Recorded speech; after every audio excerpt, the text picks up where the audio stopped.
បាទសួស្តីប្រិមិត្តវិលត្រឡប់មកជួបប្រិមិត្តវិញនៅក្នុងអត្ថបទនេះធ្វើបច្ចុប្បន្នភាពអំពីទីផ្សារប្រេងឆៅដែលកំពុងតែផុសផុលដោយសារសង្គ្រាមដែលបានផ្ទុះឡើងនៅប្រទេសអ៊ៃរ៉ាន់ថ្ងៃទី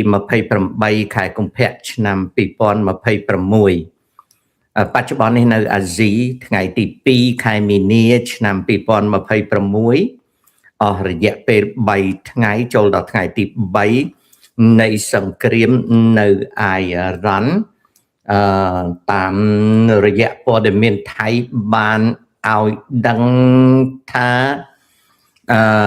ទីផ្សារប្រេងឆៅកំពុងតែផុសផុលឡើង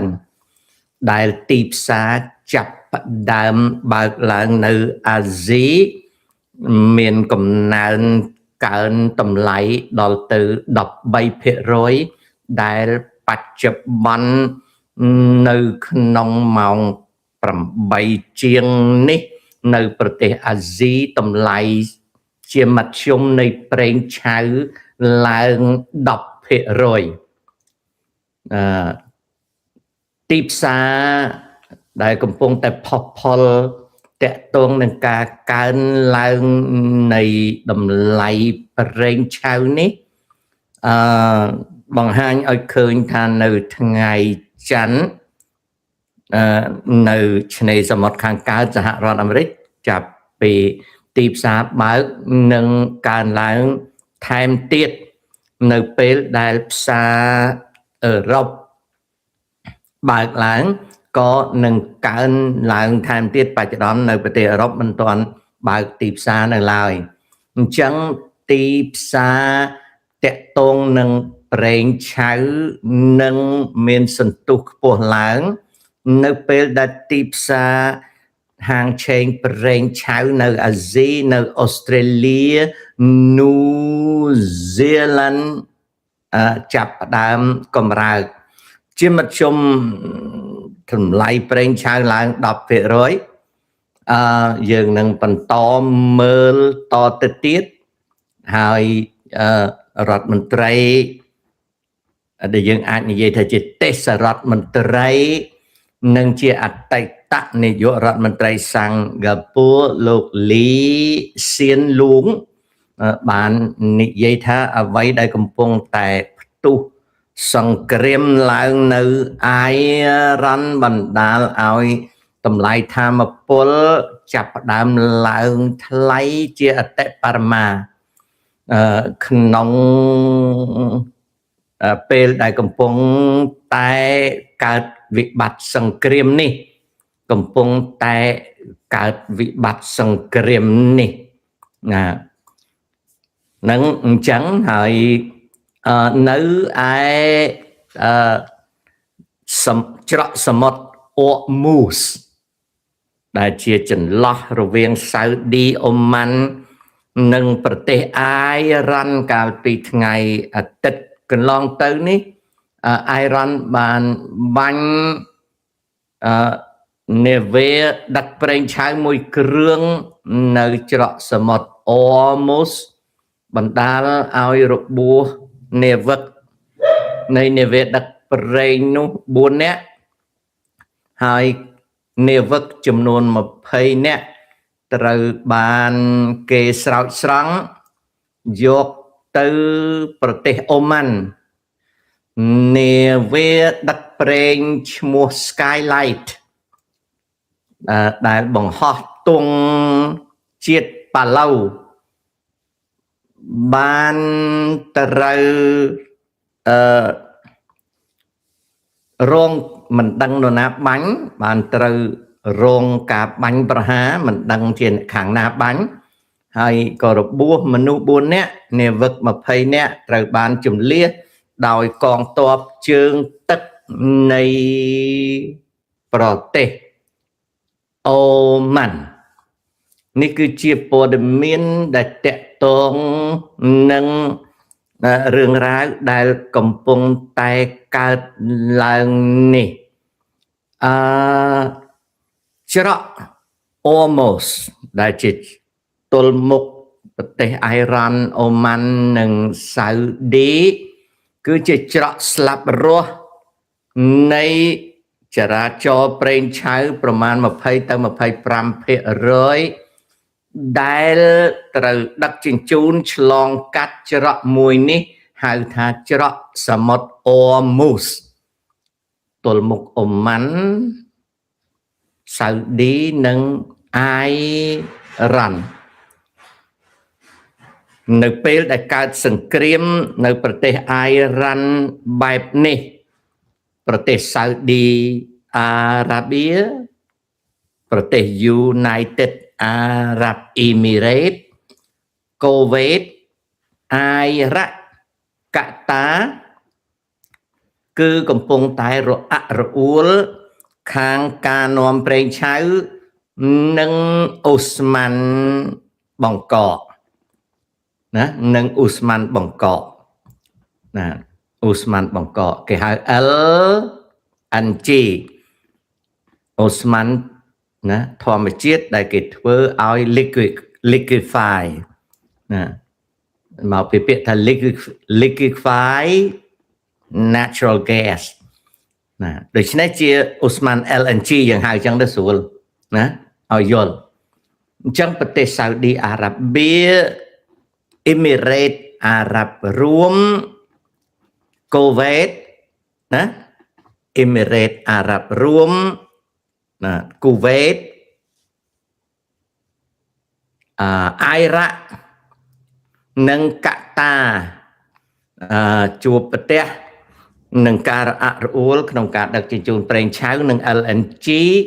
ដែលត្រូវការប្រើច្រកសមុទ្រអូរមូសហានិភ័យកើនឡើងយ៉ាងខ្លាំងចរាចរណ៍នៃការដឹកជញ្ជូនប្រេងកំពុងតែជួបប្រទះនឹងភាព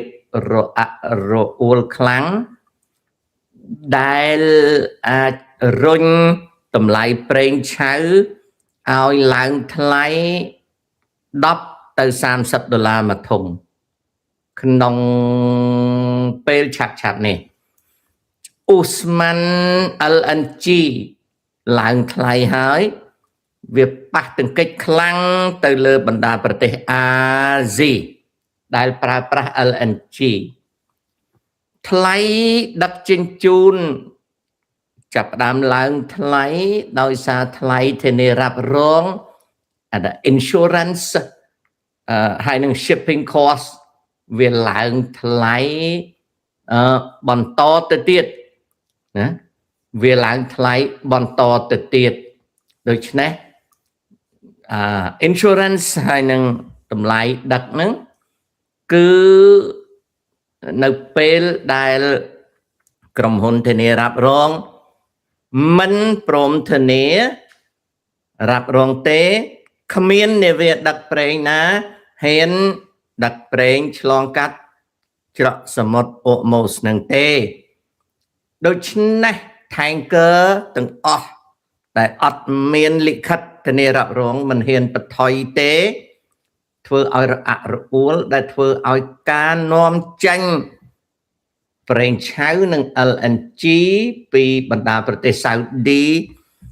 អ៊ីមីរ៉េតអារ៉ាប់រួមកូវេតអ៊ីរ៉ាក់និងកាតាប៉ះទង្គិចយ៉ាងខ្លាំង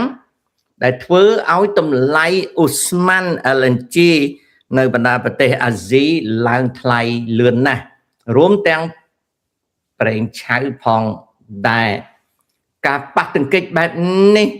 មិនទាន់ដឹងពីវិសាលភាពដ៏លំបាកនេះទាំងស្រុងនៅឡើយទេរហូតដល់ទីផ្សារនៅសហរដ្ឋអាមេរិកបើកដែលបច្ចុប្បន្នមិនទាន់បើកនៅឡើយទេនៅច្រើនម៉ោងទៀតទីផ្សារនៅអឺរ៉ុបបើកមុនតបមកទីផ្សារនៅអាមេរិកខាងខ្ញុំនេះឆ្នេរសមុទ្រខាងកើតត្រូវបើកពេលហ្នឹងទើបយើងឃើញរូបភាពទាំងមូលនៃការប្រែប្រួលហាងឆេងប្រេងឆៅនិងអូស្មန် LNG ច្បាស់លាស់ហើយ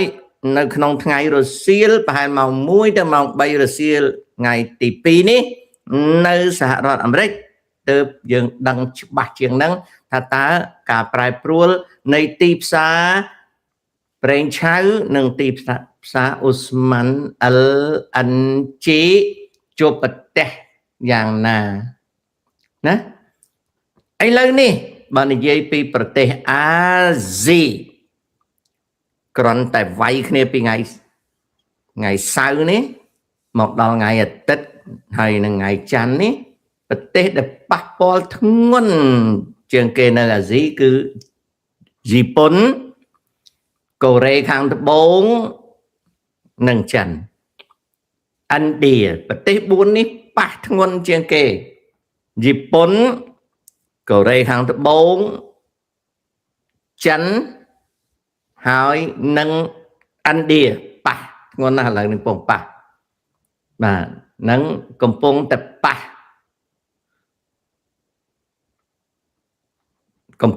ះដូច្នេះនៅពេលដែលអ៊ីរ៉ាន់ចាប់ផ្ដើមបាញ់នាវា tanker ប្រេងនឹងឡើងថ្លៃខ្លាំងនៅពេលដែល tanker អត់មានលិខិតធានារ៉ាប់រងប្រេងនឹងឡើងថ្លៃមួយជាន់ទៀតនៅពេលដែលសង្គ្រាមវាធ្វើឲ្យច្រកអូម៉ូស្ទះទាំងស្រុងអានឹងឡើងកប់អាកាសសូមបញ្ជាក់ថាសហរដ្ឋអាមេរិកមិនទាន់មានដំណោះស្រាយប្រសិនបើអ៊ីរ៉ាន់អាចធ្វើឲ្យច្រកសមុទ្រអូម៉ូបាត់បើសិនជាអ៊ីរ៉ាន់មានសមត្ថភាពធ្វើឲ្យច្រកសមុទ្រអូម៉ូបាត់មានន័យថាបាញ់អត់ឈប់ធ្វើឲ្យក្រុមហ៊ុនធានារ៉ាប់រងមិនធានានាវាធានាចរាចរណ៍នាវា tanker នឹងបាត់សហរដ្ឋអាមេរិកមិនទាន់មានប្លង់ណាអន្តរាគមន៍នៅឡើយទេអត់ទាន់ដឹងទេអញ្ចឹងរឿងនេះណាវាកំពុងតែផុសផុលនៅក្នុងទីផ្សារ ASEAN Stock Markets ហើយវានឹងប៉ះពាល់ដល់ប្រេងឥន្ធនៈ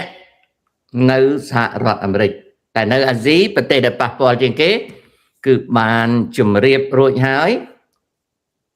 គឺប្រទេសជប៉ុនកូរ៉េខាងត្បូងចិនហើយនិងឥណ្ឌាហើយប្រទេសអាស៊ីមិនត្រឹមតែប៉ះពាល់ផ្នែកប្រេងឥន្ធនៈទេគឺប៉ះពាល់ខ្លាំងអូស្មန် LNG នេះគឺជាព័ត៌មានដែលតកតងនឹងសង្គ្រាមណានឹងសង្គ្រាមដែលបាននឹងកំពុងកើតឡើង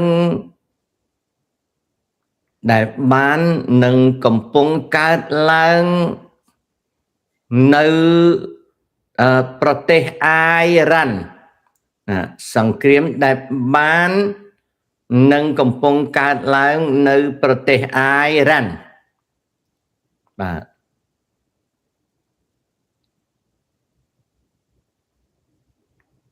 នឹងអញ្ចឹងបាទ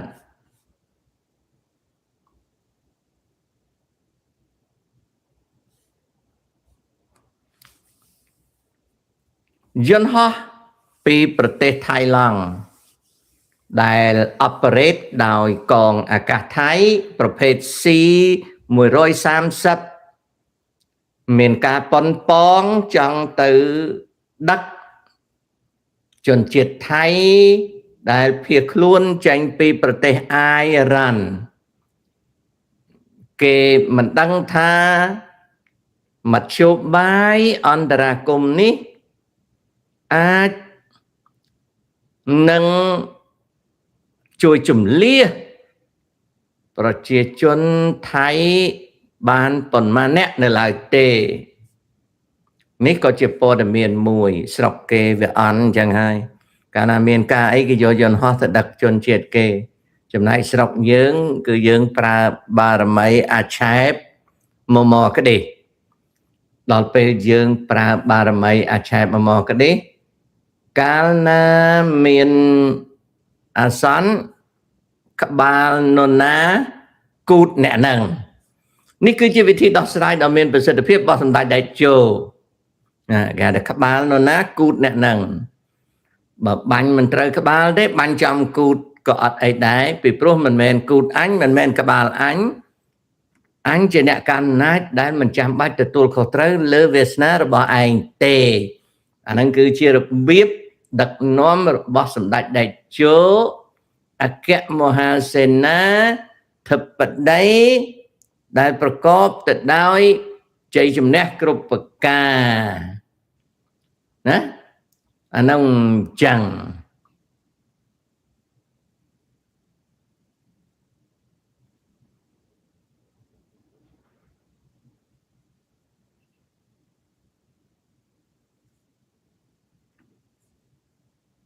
អាហ្នឹងចឹង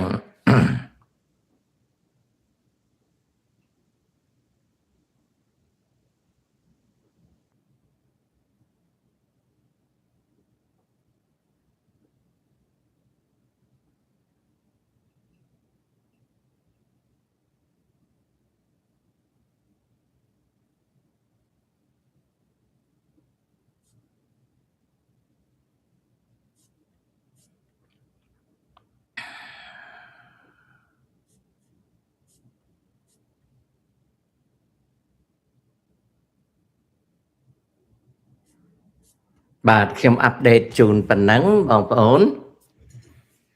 អាប់ដេតជូនប៉ុណ្ណឹងណាឥឡូវមើលប្រតិកម្មពីចិនម្ដងណា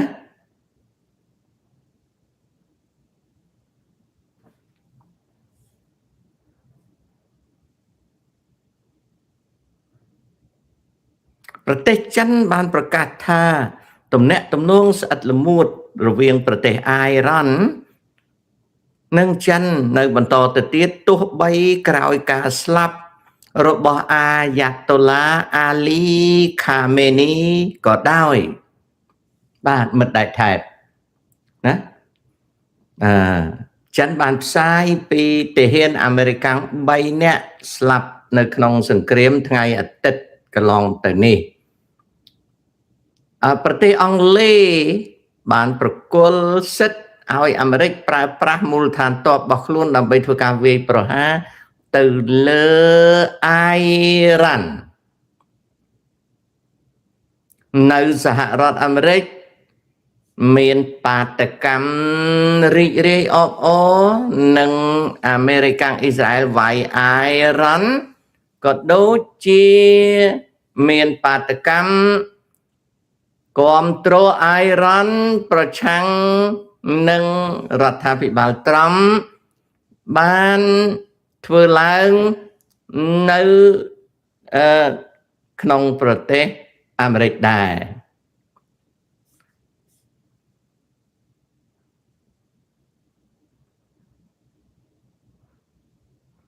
ចិនបន្តបង្ហាញថាខ្លួនពិតជាមានសមត្ថភាពខ្លាំងក្នុងការផលិតនាវាចម្បាំង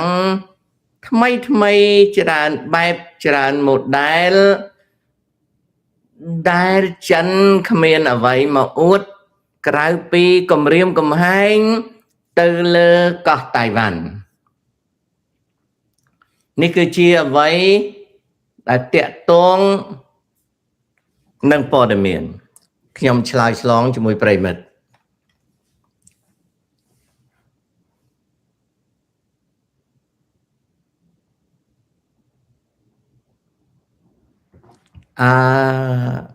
ខៃសេង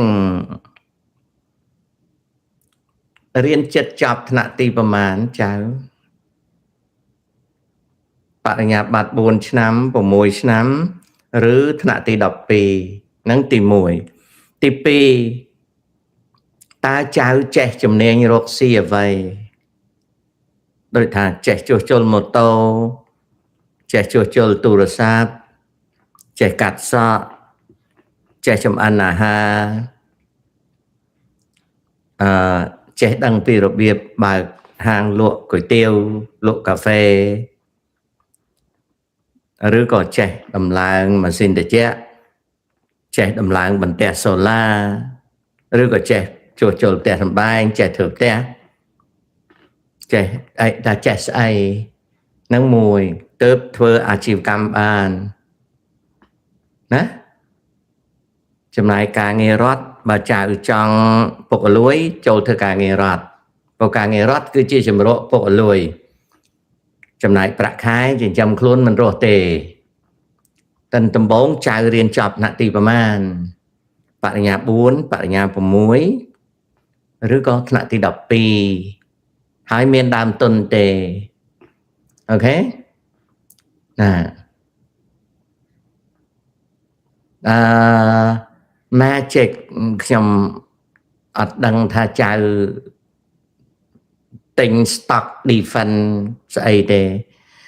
តែតាសូមប្រាប់ថាចៅកុំភូតអតាកញ្ចាស់ល្ងងខ្លៅនៅអាមេរិកនេះកុំភូតណាចាកុំភូតកុំភូតបើចៅនិយាយអីចៅកុំភូតណា Magic កុំភូតតាកញ្ចាស់ឈ្មោះ James Sock នេះណាតែបើនិយាយចង់កាត់យកសម្ដីនឹងទៅលេងសើចនៅ TikTok អាហ្នឹងក៏មិនអីដែរតែចុះមុខឯងនឹងទិញ defense stock អាច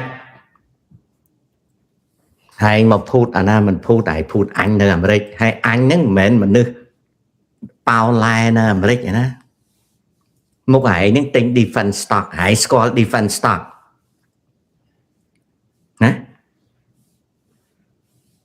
ហើយទិញ defense stock ស្អីដែលឡើងកប់ពពកនោះគេវាយគ្នាថ្ងៃវាយព្រឹកថ្ងៃសៅរ៍ហើយទីផ្សារនៅអាមេរិកនេះវាបើកថ្ងៃច័ន្ទមិនទាន់មកដល់នៅឡើយទេឥឡូវម៉ោង8យប់ថ្ងៃអាទិត្យណាវាមានអា stock market ឯណាបើទីផ្សារអឺរ៉ុបមិនទាន់ទាំងឡើងផងតែបើឯងនិយាយឲ្យអញស្ដីឲ្យឯងហើយឯងកាត់យកទៅសើចលេងសប្បាយនៅ TikTok ធ្វើទៅឯងកុំនិយាយកុហកឯងកុហកអាមនុស្សភ្លើដោយអញ James Sock នៅអាមេរិកអញមិនមែនមនុស្សប៉ោឡែនៅអាមេរិកអត់ដឹងខ្យល់អីទេអញ្ចឹងបើឯងនិយាយលេងអញ្ចឹងអាចៅហើយឯងកាត់សម្ដីតាយកទៅរកលុយនៅ TikTok អាហ្នឹងអញថាទេកុំចូលចិត្តណាអូខេចេះអញ្ចឹងទៅរួច defense stock ឡើងអាចអីបើមិនតាន់បើកផងណាគេវាយគ្នាចុងសប្តាហ៍នេះឯងវាមិនដែលមានឧស្សាហកម្មធ្វើសពាវុធណាវាងើបមកធ្វើ stock ឲ្យឯងឡើងនេះកុំភ្លើពេកណាហើយឯង defense stock អីវាដែលមានណាវាមានតែ technology tech stock ណាក្រុមហ៊ុនមួយវាមានមុខរបរច្រើនវាមិនអង្គុយតែធ្វើកភ្លើងទេណា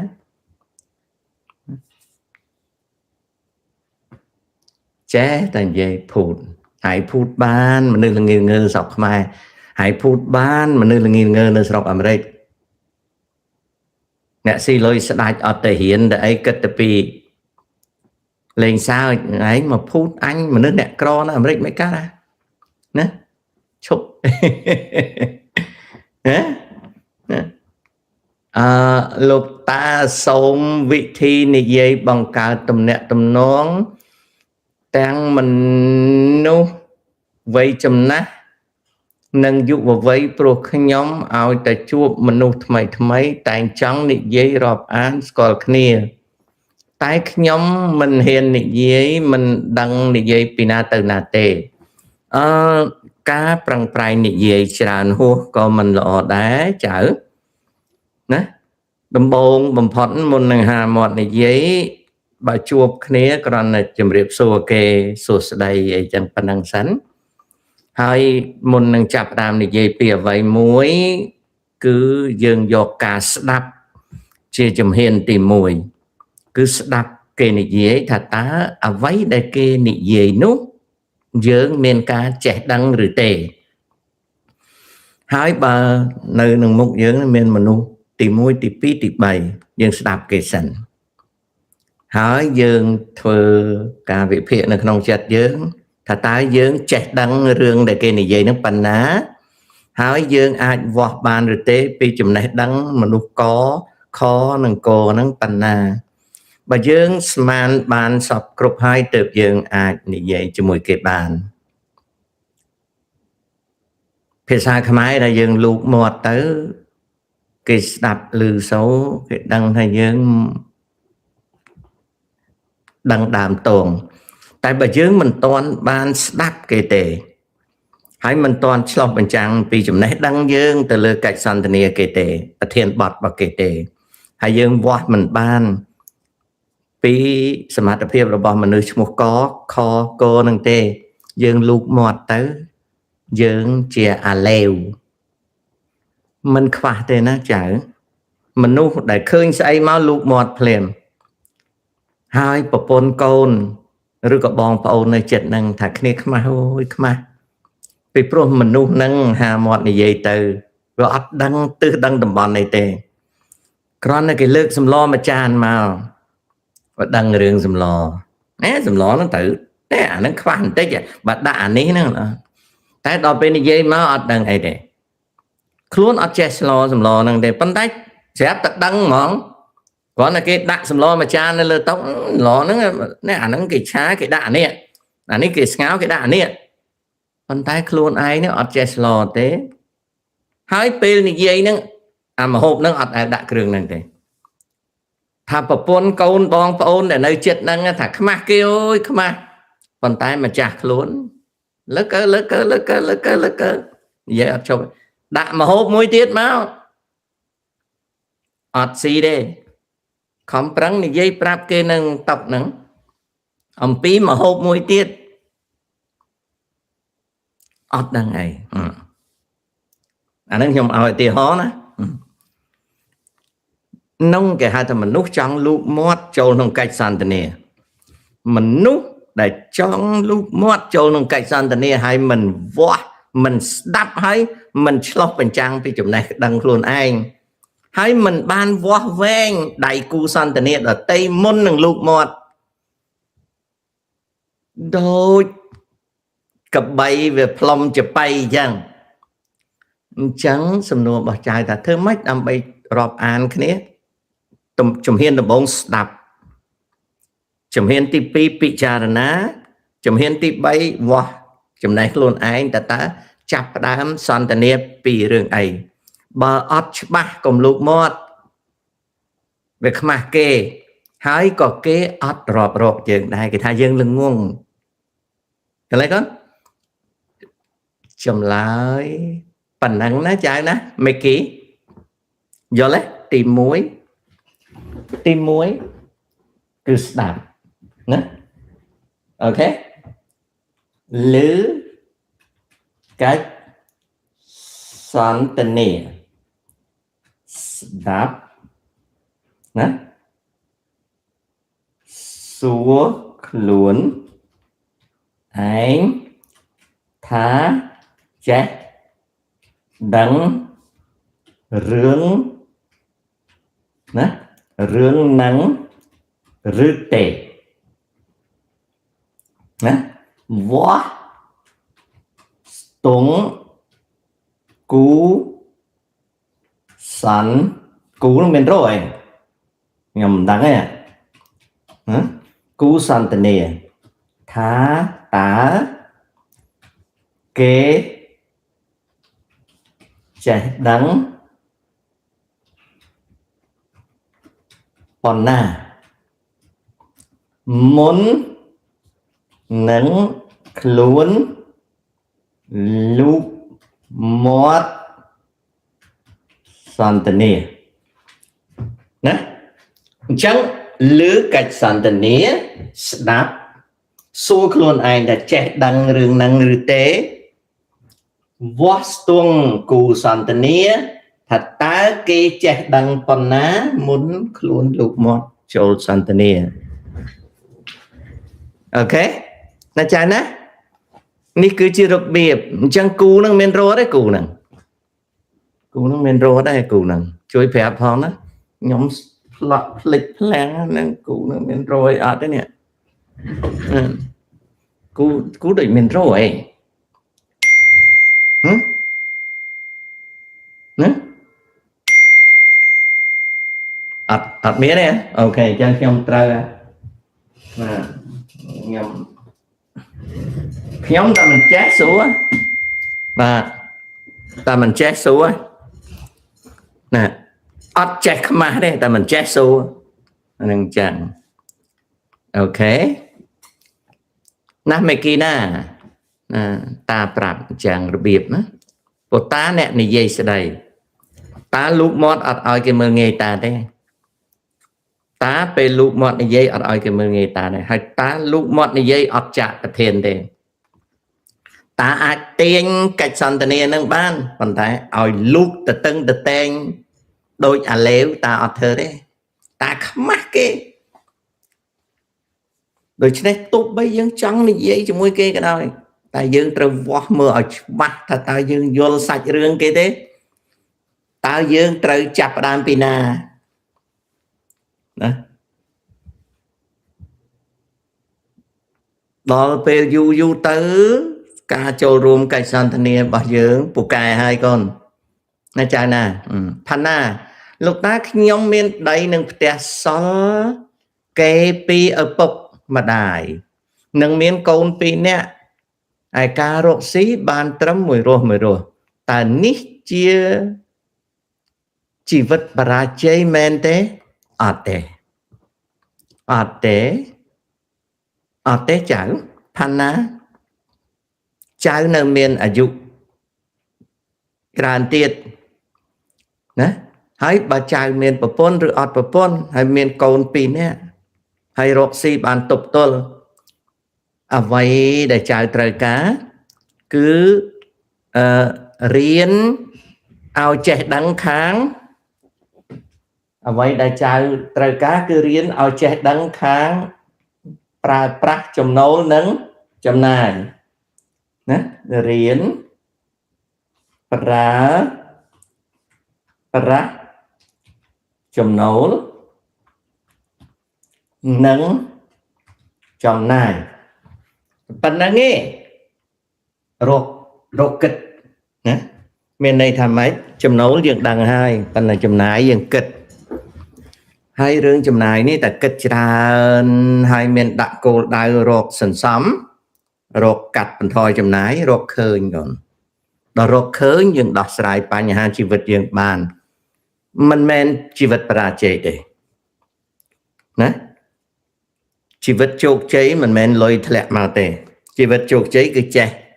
កាត់បន្ថយចំណាយការកាត់បន្ថយចំណាយគឺទៅរកជោគជ័យអញ្ចឹង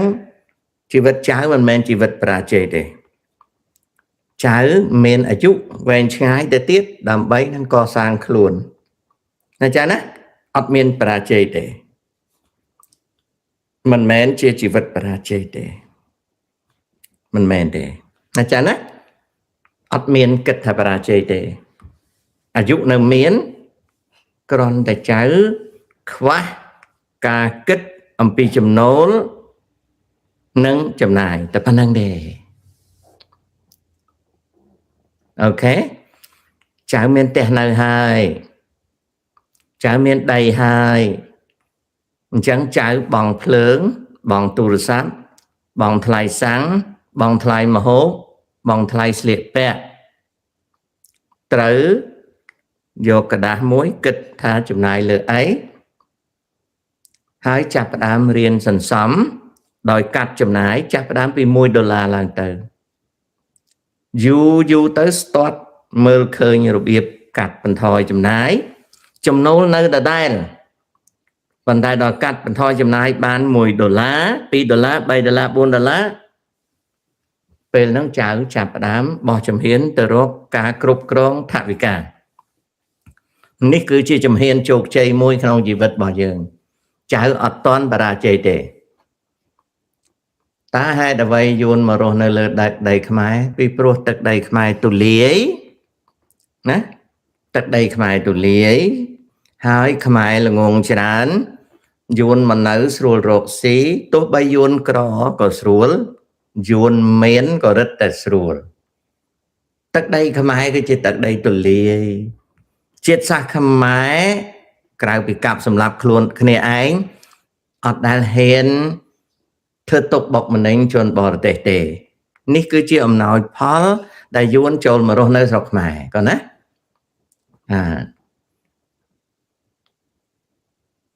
លោកតាកម្ពុជាមានសង្ឃឹមណាក់តាដេញចៅចាញ់ពីព្រោះចៅមករំខានតាណាអូខេចៅណាចង់រំខានតាដេញចាញ់ណាកូនណាតាស្រឡាញ់តែតាដេញចាញ់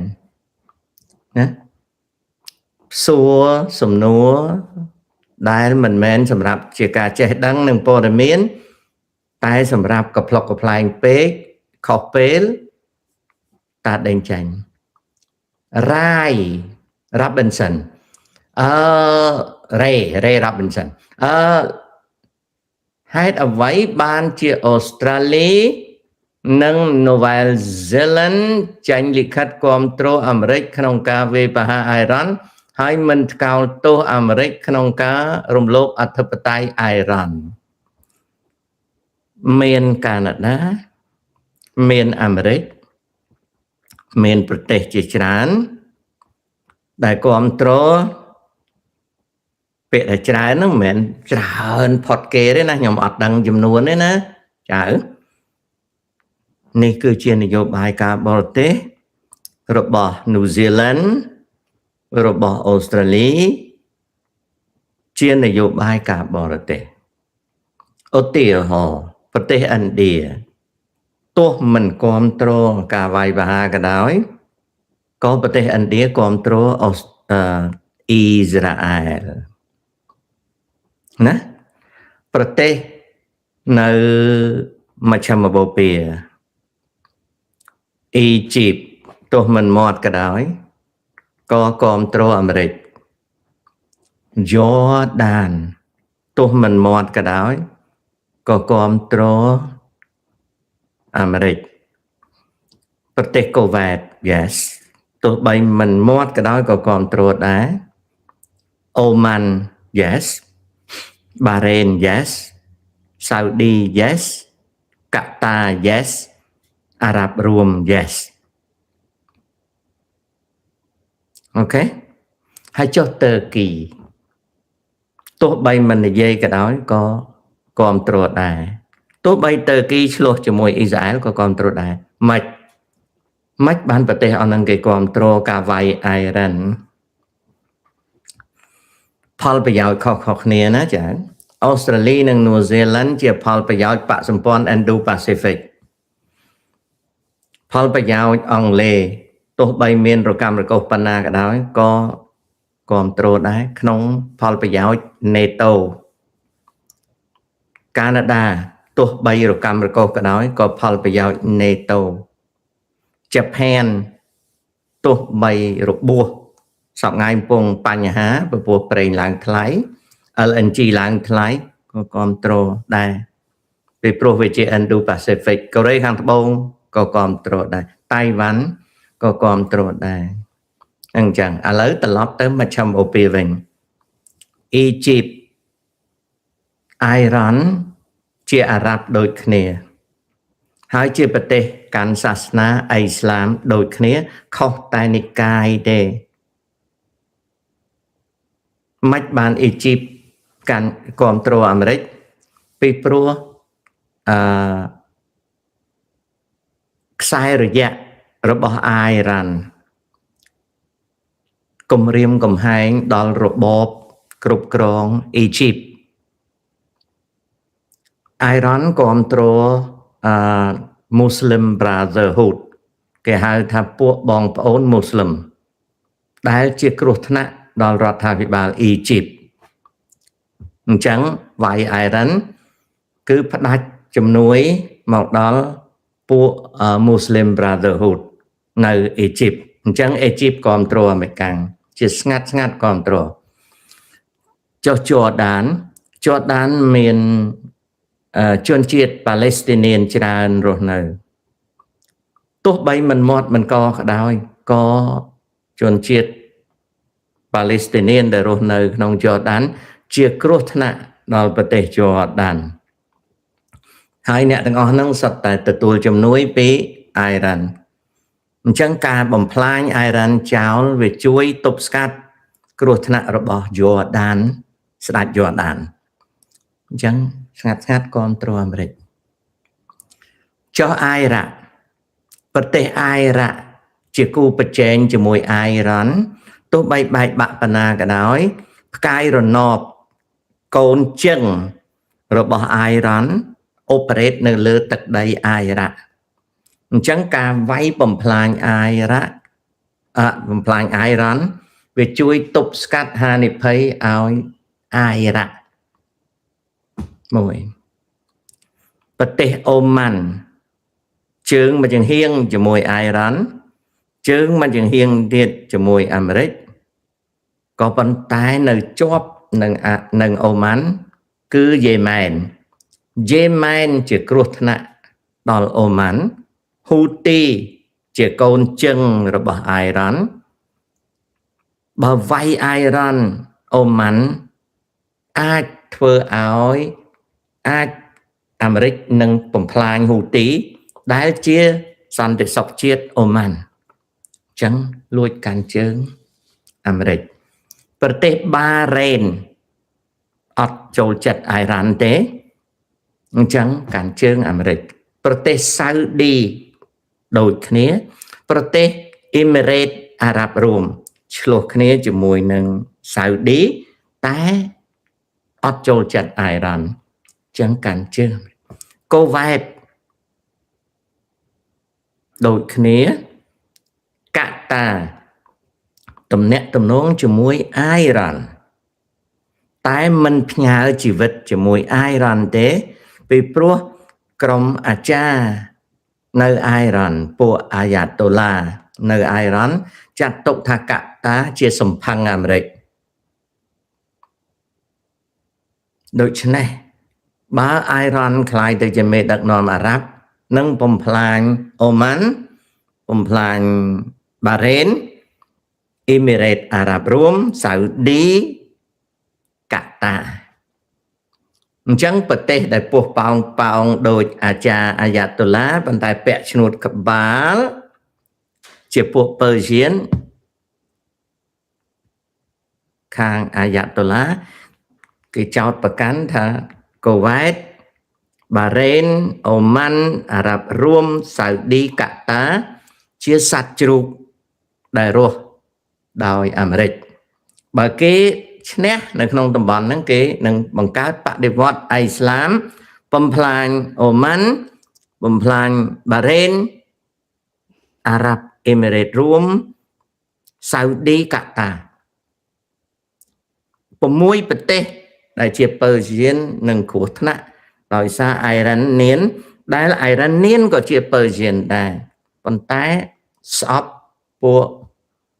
ស្ដេចអារ៉ាប់រួមស្អប់ស្ដេចសាអូឌីស្អប់ពួកកូវ៉ែតពួកកាតាចាត់ទុកថាពួកហ្នឹងជាជ្រូកអាមេរិកទោះបីពួកហ្នឹងចាយលុយប្រមាណក៏ដោយក៏អ៊ីរ៉ានហ្នឹងបញ្ឆេះភ្លើងកំហឹងក្នុងជួរមូស្លឹមឲ្យស្អប់ទោះបីហៅគ្នាថា brother តែចោទថាពួកកូវ៉ែតអូម៉ាន់បារ៉េនអារ៉ាប់រួមសាអូឌីកាតា6ប្រទេសជាសត្វជ្រូកដែលរុស្ស៊ីជាស្រីសម្ផឹងរបស់អាមេរិកអញ្ចឹងអ៊ីរ៉ានគេបញ្ឆេះបដិវត្តន៍គេបញ្ឆេះបដិវត្តន៍គេបញ្ឆេះបដិវត្តន៍គេហ្នឹងអាបដិវត្តន៍អ៊ីរ៉ានហ្នឹង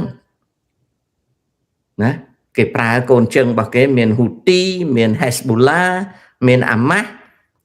និងមួយចំណែកនៃ ISIS ធ្វើឲ្យគ្រោះថ្នាក់ដល់អារ៉ាប់ដទៃនេះគឺជារឿងដែលទោះបីប្រកាសគ្រប់គ្រងទោះបីមិនប្រកាសគ្រប់គ្រងក៏គ្រប់គ្រងដែរដោយសារតែ việc chẳng nghe con á ok nâng rương tệ tôn chẳng ok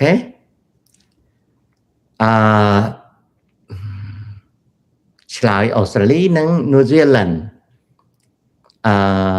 beautiful town và sân chỉ cả về bà về du nơi Ả Rập Biên Sĩ ta aiจะราจรจุดดำเพลิดตึกในเมียนการปรับโดบัดนาก็สำคัญบ่มพอดจำนวนเวียเมียนจำนวนนี่เย่จำเวียมันแม้นในขนมอาหรับบินซีเตจำนวนแต่นี่เย่เอาจำคือชุงสมุทรเพอร์เซียนแกเพอร์เซียนกาแต่ในขนมชุงสมุทรเพอร์เซียนนั่นคือมีจระมุ้ยชมูหาแต่จระสมุทรออมูสอันนั้นมุ้ยนะก่อนนะตีปีคือสมุทรกระหอม The Red Sea ដែលភ្ជាប់ទៅនឹងប្រជិកស៊ុយអេនាំទំនិញទៅផ្គត់ផ្គង់ឯនាយសមុទ្រមេឌីទែរ៉ាណេគឺអឺរ៉ុប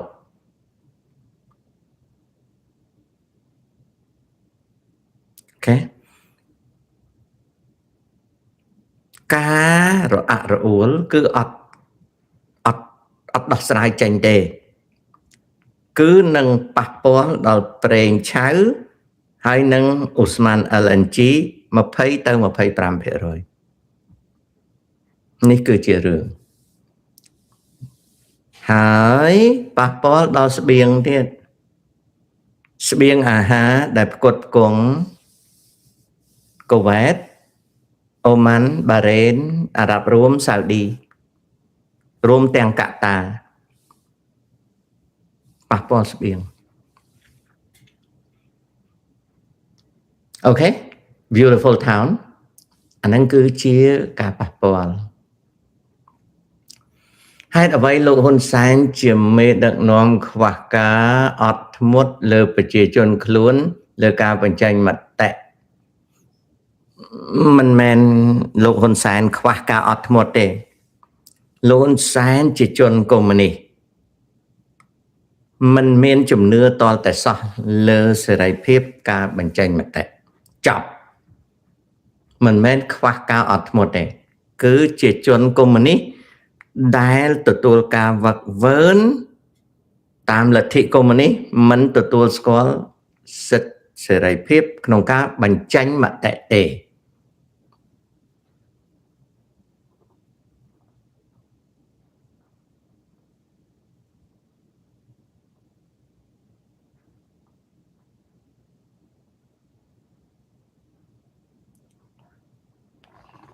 Ganta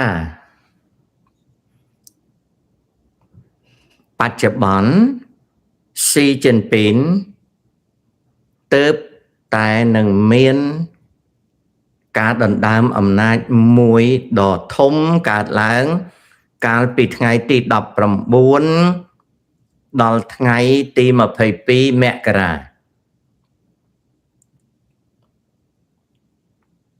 មានការដណ្ដើមអំណាចផ្ទៃក្នុងនៃបក្សកុម្មុយនីសចិនកើតឡើងថ្ងៃទី19ដល់ថ្ងៃទី22មករាការដណ្ដើមអំណាចនេះមិនទាន់គ្រប់គ្រងទាំងស្រុងបានទេដែលបណ្ដាលឲ្យគណៈយោធាមជ្ឈិមត្រូវស៊ីជីនពីងចាប់ខ្លួនយកទៅសម្លាប់ចោលឬដាក់គុកអស់រលីងហើយដែលគណៈយោធាមជ្ឈិមមានតែមនុស្ស2នាក់ទេគឺស៊ីជីនពីងហើយនឹងឧត្តមសេនីយ៍ចាត់តាំងម្នាក់ថ្មីនេះមេបញ្ជាការថ្នាក់ឧត្តមសេនីយ៍9នាក់ទៀតត្រូវចាប់ខ្លួនបើនិយាយពីមេបញ្ជាការកងទ័ពកំជ្រួចនុយក្លេអ៊ែរចាប់ខ្លួនអស់ហើយមេបញ្ជាការកងទ័ពជើងទឹកនិងជើងអាកាសចាប់ខ្លួនអស់ហើយអាធំចាប់អស់លីងដូច្នេះ យោងទៅតាមការចាប់ខ្លួនឬក៏សម្លាប់ចោលនៃមេតបគ្រប់សាខាជើងគោកជើងអាកាសជើងទឹកនិងជើងកំជ្រួចដូចជាពិបាកនឹងស៊ីចិនពីនវាយតៃវ៉ាន់វាអស់មេតបនេះមិននិយាយពីមេតបចំនួនថ្នាក់ឧត្តមសេនីយ៍ផ្កាយ1ផ្កាយ2ផ្កាយ3ប្រហែលជា1200នាក់ត្រូវបានចាប់ខ្លួនឬក៏សម្លាប់ចោលទៅហើយ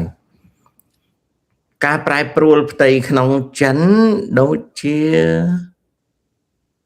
ចង្អុលបង្ហាញថាมันអាចវាយតៃវ៉ាន់ទេក្នុងពេលនេះ2026អូខេកាន់តា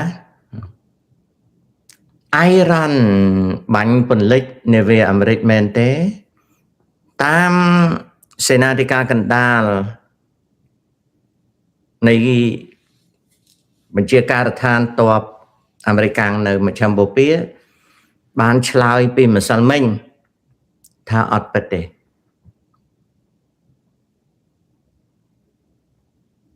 ម៉ៅវ៉ានីបានមនុស្សលើពិភពលោកទៅគ្រប់គ្រងមនុស្សដែលធ្វើអាក្រក់សម្រាប់មនុស្សអញ្ចឹងទៅវិញបាតកម្មវាយស្ថានទូតអាមេរិកនៅប៉ាគីស្ថានមនុស្សមានគំនិតខុសៗគ្នាតាមបរិស្ថានសង្គមនិងសាសនាគ្មានមនុស្សអាក្រក់ឬល្អណាខ្វះអ្នកគ្រប់គ្រងទេនេះគឺជាការយល់ឃើញផ្សេងៗគ្នាតាមបរិស្ថានសង្គមនិងសាសនាណាម៉ៅវ៉ានីនៅក្មួយណាលោកតាអាមេរិកនឹងដាក់ទ័ពជើងគោកចូលដែរឬទេរយៈកន្លងមកនេះអាមេរិកនិងអ៊ីស្រាអែលមិនមានទ័ពជើងគោកចូលសមរភូមិអ៊ីរ៉ានទេនេះជាបញ្ហាមួយដែលមិនងាយនឹងផ្ដួលរំលំរបបអ៊ីរ៉ានទេ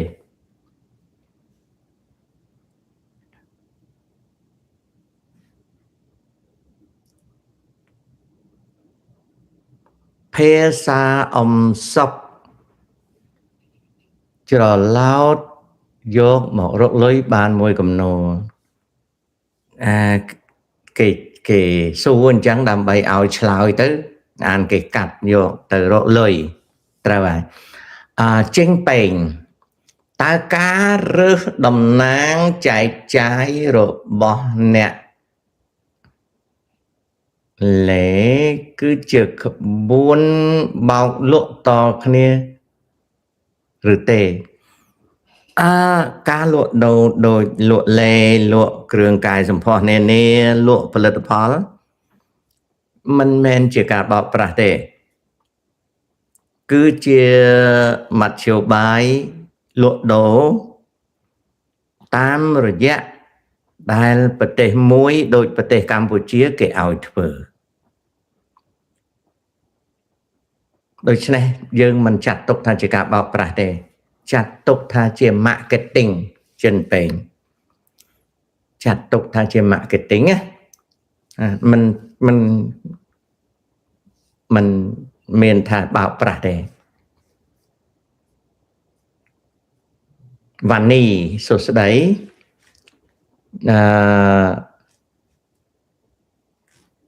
លោតឡើងលឿន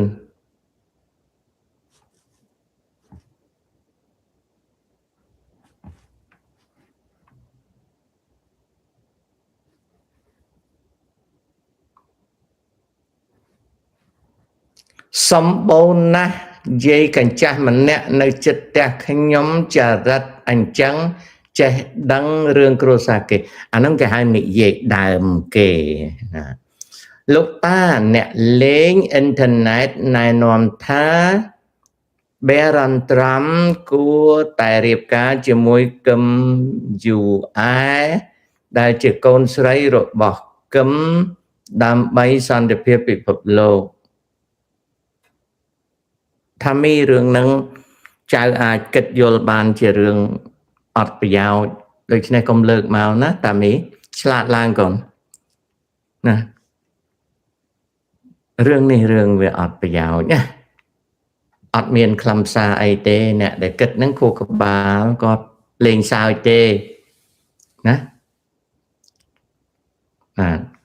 សួស្ដីទឹកស្រាវសុខសប្បាយទេបងអូអូខេអរគុណតើរុស្ស៊ីនិងចិនអាចយកទឹកដីអ៊ៃរ៉ាន់ធ្វើសង្គ្រាមដែរឬទេពូអត់ទេសង្គ្រាមគេអត់គិតអញ្ចឹងទេគេមិនគិតដូចក្មួយគិតទេក្មួយគិតក្មួយបើគេគិតដូចក្មួយបើចិនហើយនិងរុស្ស៊ីគិតអញ្ចឹងឡាប់ចិនរុស្ស៊ីអស់ហើយប្រទេសអ៊ៃរ៉ាន់ចិន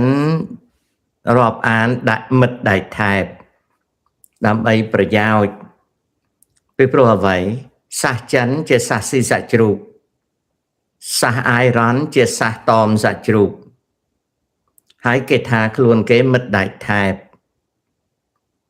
អ្វីដែលចិនត្រូវការគឺលក់អាវុធលក់ផលិតផលឲ្យហើយនឹងទិញប្រេងតម្លៃថោកពីអ៊ៃរ៉ាន់និងអូស្មန်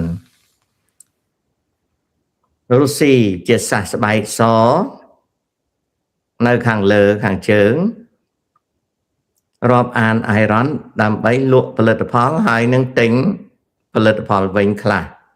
ហើយនឹងប្រើអ៊ៃរ៉ាន់ជាតួសម្រាប់ភូមិសាស្ត្រនយោបាយអ៊ៃរ៉ាន់ជាមនុស្សស៊ីសាច់តមសាច់ជ្រូករាប់អានចិនដោយសារខ្វះទីផ្សាររាប់អានរុស្ស៊ីដោយសារសពាវុធ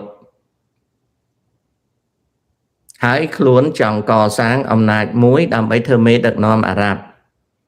ម្នាក់យកផលប្រយោជន៍រៀងខ្លួនតែបើសិនជាយកទីតាំងណាធ្វើជាសង្គ្រាមនុយក្លេអ៊ែរមិនមែនប្រយោជន៍អីចំពោះចិនចំពោះរុស្ស៊ីទេចប់ចម្លើយគឺប៉ុណ្ណឹងអត់គិតដូចក្មួយទេលោកតាមានកត្តាអ្វីខ្លះទៅ inflation ថមថយចុះមិនសូវឡើងខ្លាំងមិនសួរអញ្ចឹងទេសំណួរនឹងខុស inflation វាតកតងកត្តាហិរញ្ញវត្ថុសេដ្ឋកិច្ចនិងផលិតកម្មសេដ្ឋកិច្ច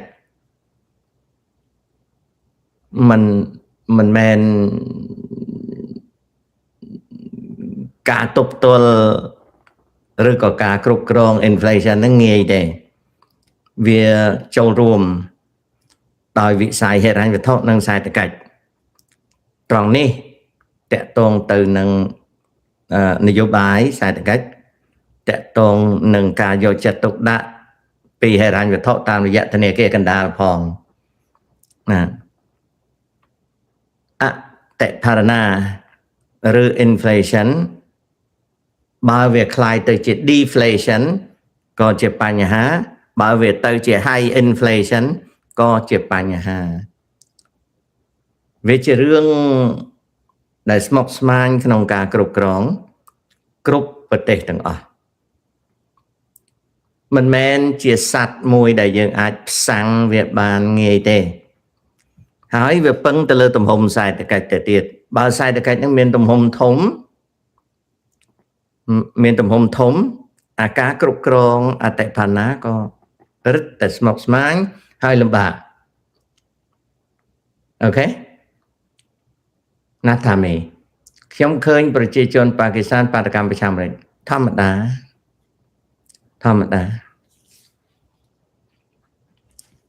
រឿងនឹងធម្មតាណាលិនដងមិនដេចបានជាពួកកុម្មុយនីសហៅអាមេរិកថាចក្រពត្តិតាមពិតជាពាក្យល្អទេប្រែថាធំប្រែថាគ្រប់គ្រងគេ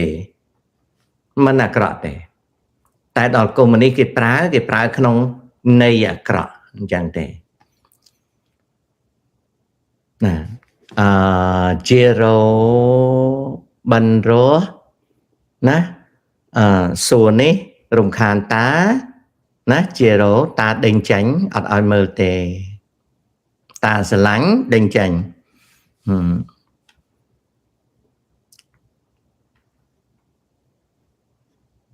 តើគេនឹងបាត់សង្គ្រាមថ្ងៃណាសួរខុសចៅគេអត់ដែលបាត់សង្គ្រាមកើតទេគេបញ្ឈប់សង្គ្រាមណាហើយអត់មានអ្នកណាដឹងទេគឺអាស្រ័យទៅលើអ្នកច្បាំងគ្នាអញ្ចឹងសួរនឹងខុសទេណាកូនណាភាសានឹងអត់មានទេ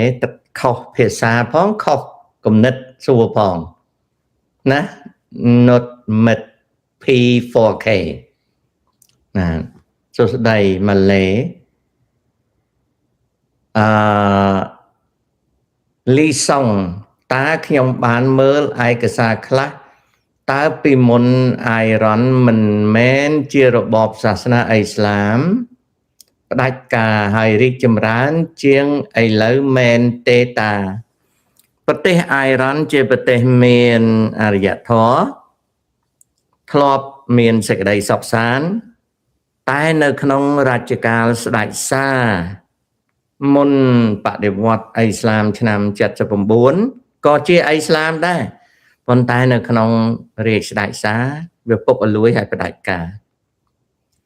ក្រុមហ៊ុនអាមេរិកដែលទៅរកស៊ីនៅអ៊ីរ៉ាន់ក៏ចិត្តថ្លើមមិនសូវយកចិត្តទុកដាក់នឹងជីវភាពជាជនបណ្ដាលឲ្យសង្គមអ៊ីរ៉ាន់ជួបប្រទះនឹងការជិះជាន់ក្រីក្រហើយក៏កើតបដិវត្តន៍អ៊ីស្លាមឡើងបើសិនកាលនោះស្ដេចសាយកចិត្តទុកដាក់នឹងប្រជាជនហើយក្រុមហ៊ុនអាមេរិកដែលទៅរកស៊ីនៅប្រទេសអ៊ីរ៉ាន់នឹងមានសល់បេះដូងខ្លះបដិវត្តន៍អ៊ីស្លាមដែលដឹកនាំដោយពួកអាយ៉ាតូឡាមិនអាចបានជោគជ័យនៅឆ្នាំ79 78 79នឹងទេអញ្ចឹងការដួលរលំនៃរបបស្ដេចសា78 79វាមានស្ដេចសាដែលជាជនផ្ដាច់ការពុកអលួយនឹងផងក៏វាជាកំហុសរបស់សហរដ្ឋអាមេរិកដែលក្រុមហ៊ុនទៅរកស៊ីនឹងអត់មានបេះដូងសម្រាប់ស្រុកហ្នឹងកំហុសពីរកំហុសម្ចាស់ស្រុកកំហុសអ្នកវិនិយោគិនដែលទៅវិនិយោគអត់គិតរឿងប្រជាជនវារងទុក្ខវេទនាបានជាពួកអាយ៉ាតូឡាហ្នឹងបង្កើតបដិវត្តន៍បានជោគជ័យ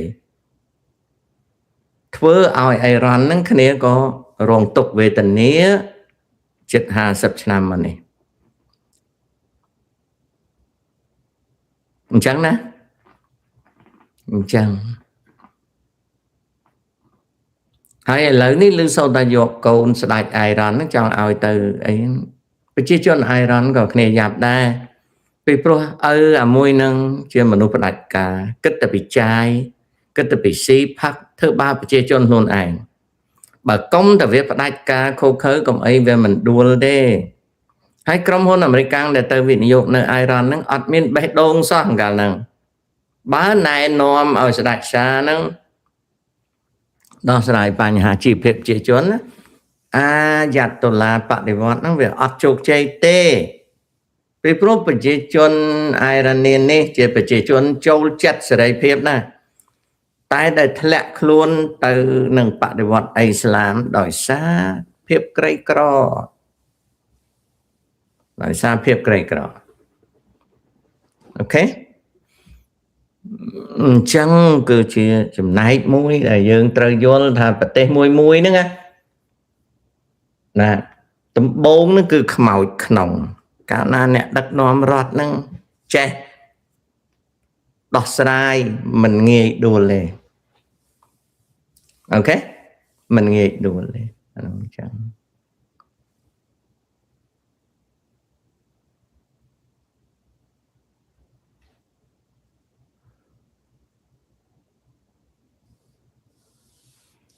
សូនច័ន្ទចាប់ដើមឡើងថ្លៃហើយកូន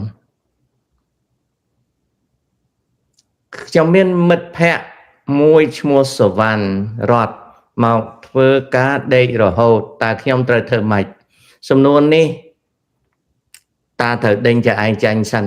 ព្រោះចៅឯងកំពុងមកកេងប្រវាញ់លើតាដោយប្រឹងបង្កើតសំណួរបែបនេះអញ្ចឹងចិនជេនី mobile តាដេញចៅឯងចាញ់សិនអត់ឆ្លើយទេពីព្រោះវាខាតពេលពងតែខំប្រឹងនិយាយពីរឿងមែនតែនវាមកចាក់ចោចឯងឲ្យឯងនិយាយអានវាកាត់តយកដាក់TikTok ណាប្រេងនៅកម្ពុជាអាចថ្ងៃឡើងថ្ងៃឡើងទៅហើយសូនច័ន្ទឡើងទៅហើយឡើងចាប់ដើមឡើងហើយប្រុងខ្លួនទៅជំរាបសួរអាមេរិកថាគោលដៅវាយរ៉ាន់លើកនេះមិនមែនត្រឹមសម្រាប់អត់តើអត់ទេអាតូចៅទៅអានព័ត៌មានឲ្យច្បាស់ម្ដងទៀតអ្វីដែលចៅនិយាយហ្នឹងមានន័យថាចៅអត់ដឹងរឿងទេណារីឯគោលដៅនៃការវាយប្រហារទៅលើអ៊ីរ៉ាន់ដោយអ៊ីស្រាអែលនិងអាមេរិកនេះចាំពេលក្រោយចាំតាពន្យល់មួយវគ្គឲ្យឥឡូវនេះគ្រាន់តែប្រាប់ចៅថាអ្វីដែលចៅសួរនេះគឺអត់ត្រូវគោលដៅអាមេរិកកាំងនិយាយទេទៅស្ដាប់សម្ដីលោកប្រធានបតីត្រាំនិងស្ដាប់សម្ដីនាយករដ្ឋមន្ត្រី Benjamin Netanyahu បន្ថែមទៀតណា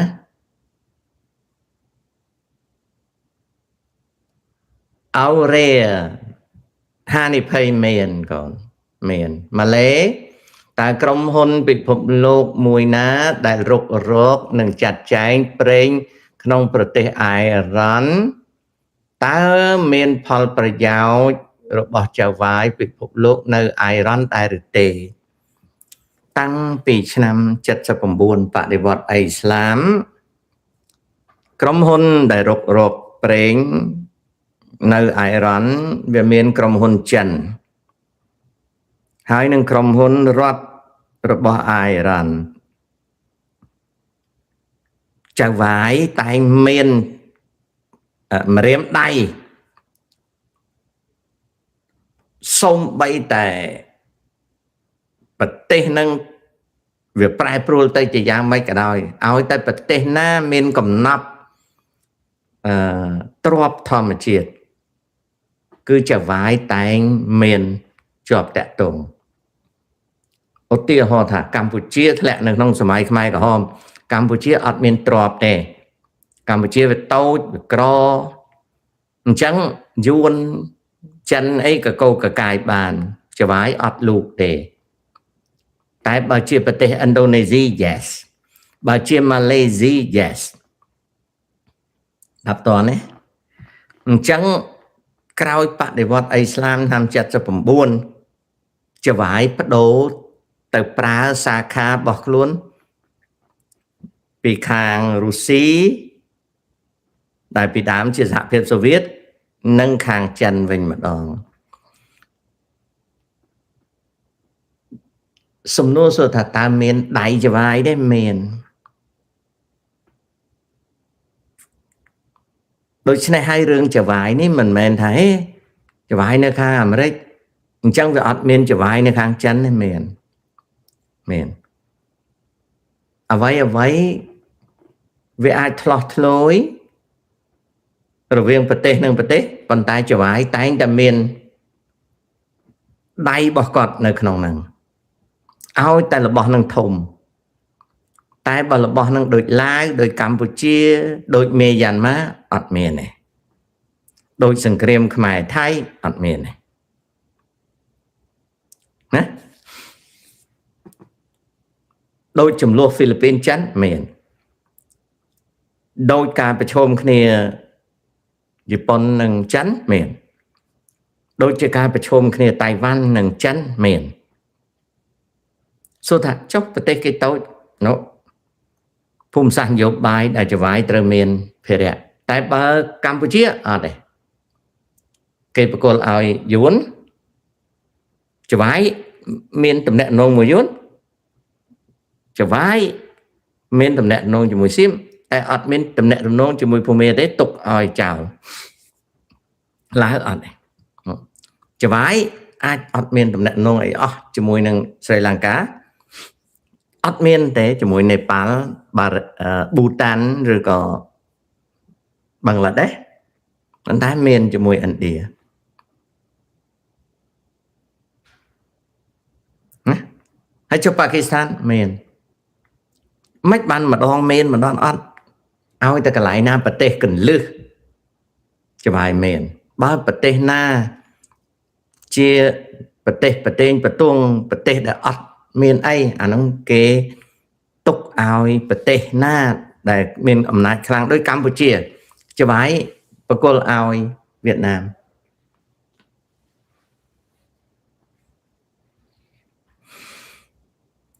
មិនបានច្បាយបកគលឲ្យវៀតណាមពីព្រោះខ្មែរវា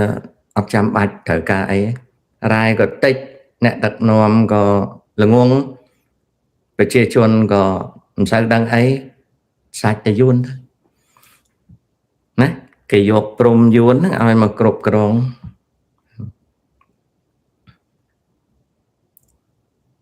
ហើយសួរថាអញ្ចឹងប្រទេសខ្លះកំសត់ណា yes នៅពេលដែលមេដឹកនាំយើងអត់ចេះកសាងសារៈសំខាន់នៃភូមិសាស្ត្រនយោបាយប្រទេសយើងคล้ายទៅជាសម្រាមដែលគេយកព្រំមកគ្របពីលើហើយសុទ្ធតៃវ៉ាន់វេទនាប៉ុន្តែតៃវ៉ាន់កសាងសារៈសំខាន់របស់ខ្លួនបានកាលណាកសាងសារៈសំខាន់របស់ខ្លួនបានប្រទេសតូចប៉ុណ្ណាក៏ដោយដោយសិង្ហបុរីវាកសាងសារៈសំខាន់បានហើយចុះប៊្រូណេអត់កសាងអីបានទេប៉ុន្តែមានធនធានរ៉ែដែលច្បាយចង់បានចុះប្រទេសកម្ពុជាសប្តាហ៍មានខ្លះដែរប៉ុន្តែមេដឹកនាំកម្ពុជាគាត់អត់ចេះរចនាផលប្រយោជន៍របស់ប្រទេសគាត់ឲ្យច្បាយ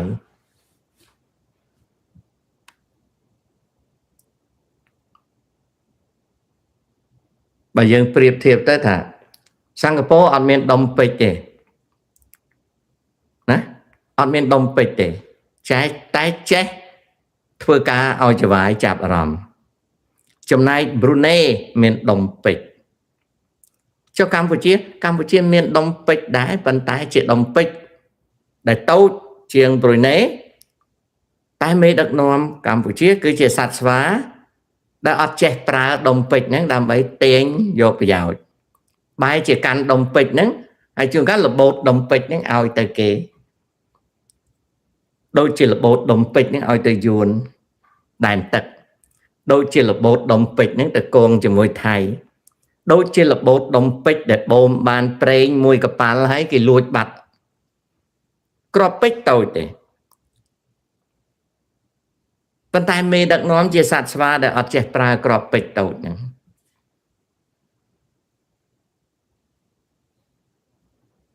ចំណែកប៊្រូណេអត់ចេះទេប៉ុន្តែចៃដន្យអីអង់គ្លេសគេអាណានិគមនិយមវីយូមកហ្នឹង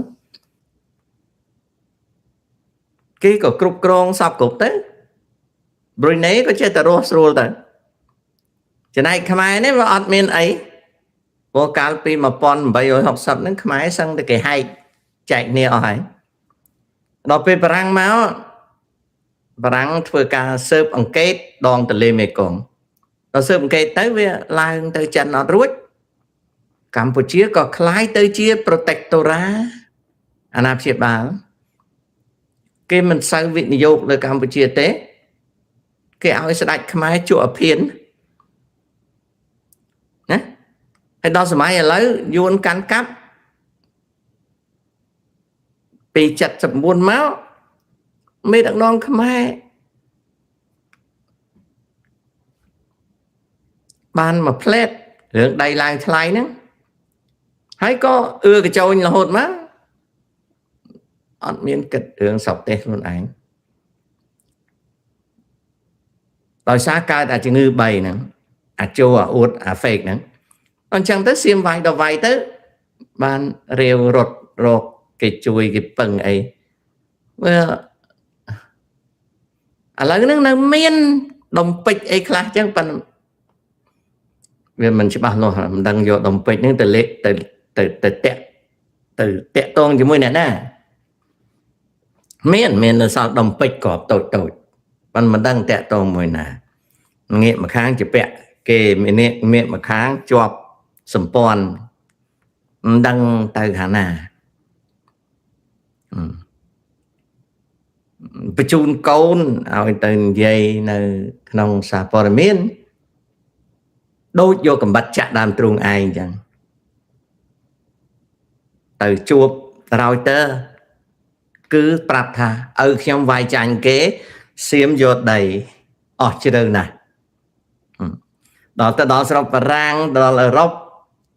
ប្រាប់អ្នកកសែតបរទេសថាឪខ្ញុំនឹងហើយគាត់ជាអ្នកពួកខ្ញុំនឹងហើយដែលយកពួក scammer ធ្វើជាទីប្រឹក្សាហើយ scammer នឹងហើយបំផ្លាញសេដ្ឋកិច្ចខ្ញុំត្រឡប់ទៅវិញគេថាភ្លៀងធ្លាក់អ្នកមានបុណ្យស្រាតខោដើរកាន់ខោ sleep កវីពីអាមេរិកទៅអឺរ៉ុបឡប់មកវិញអ្នកខ្លាយទៅជាអ្នកមានបុណ្យហើយបើពេលដែលខ្ញុំនិយាយអញ្ចឹងគេថាខ្ញុំនឹងប៉ះពាល់ដល់សេចក្តីថ្លៃថ្នូរនិងកិត្តិយសរបស់ថ្នាក់ដឹកនាំមែនទេគឺពិតជាស្រាតខោហើយកវីខោ sleep ដើរមែនអានឹងអញ្ចឹងណាអញ្ចឹងវិលមកជួបប្រិមិត្ត3ទៅ5នាទីទៀតជំរាបលា